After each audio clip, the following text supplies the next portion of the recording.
जम्मू कश्मीर की आवाम ने जमहूरियत के जश्न में लोकसभा चुनावों में जो बुनियाद बनाई थी, उस पर एक बहुत ही सशक्त इमारत असेंबली इलेक्शंस में लिखी है और इस जनादेश ने नई आशाएं और उम्मीदों को संचार दिया है।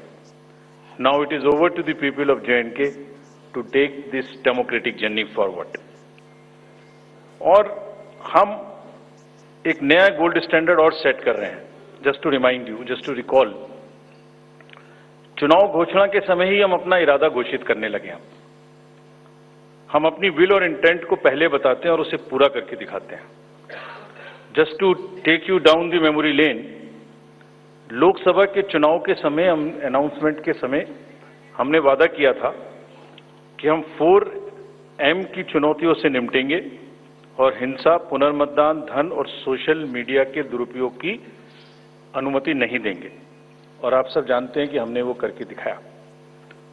भारत के चुनावों की गोल्ड स्टैंडर्ड्स की कड़ी में हम एक और नया अध्याय लिख रहे हैं। इसी को आगे बढ़ाते हुए J&K अनाउंसमेंट के समय अगर मैं आपको फिर से याद दिलाऊं कि चुनाव से पहले किस प्रकार की थ्रेट्स थी, आतंकी हमले बढ़ रहे थे।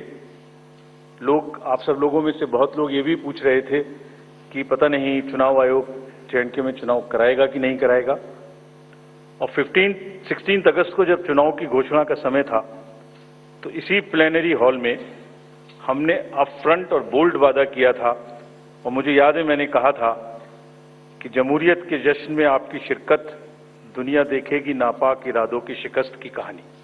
और वो कहानी आपने सबने देखी और वो कहानी पूरे वर्ल्ड ने देखी। चुनाव को इंड्यूसमेंट फ्री बनाया गया और जहां J&K में चुनाव कराने का विषय होता था, वहां सीजर्स में 130 करोड़ रुपए के सीजर्स हुए, which is 100 times more then 2014 elections. तो पहले ये बात भी नहीं होती थी कि सीजर्स भी करना है, इस पावर को रोकना भी है। Similarly in Haryana, seizures were to the tune of around 75 crore, 4 times more than 2019 elections. इन दोनों राज्यों के चुनावों में भी नील रीपोल रहे। There was not even a single repoll in both the states, including the state of Jammu Kashmir. कोई वायलेंस नहीं हुई, zero violence, including the state of Jammu Kashmir. एक भी लाठी नहीं चली, एक भी गोली नहीं चली। आप सब इस बात के गवाह हैं। आपने देखे शिकस्त के नजारे। And let us give an ovation to the voters of Jammu Kashmir and Haryana.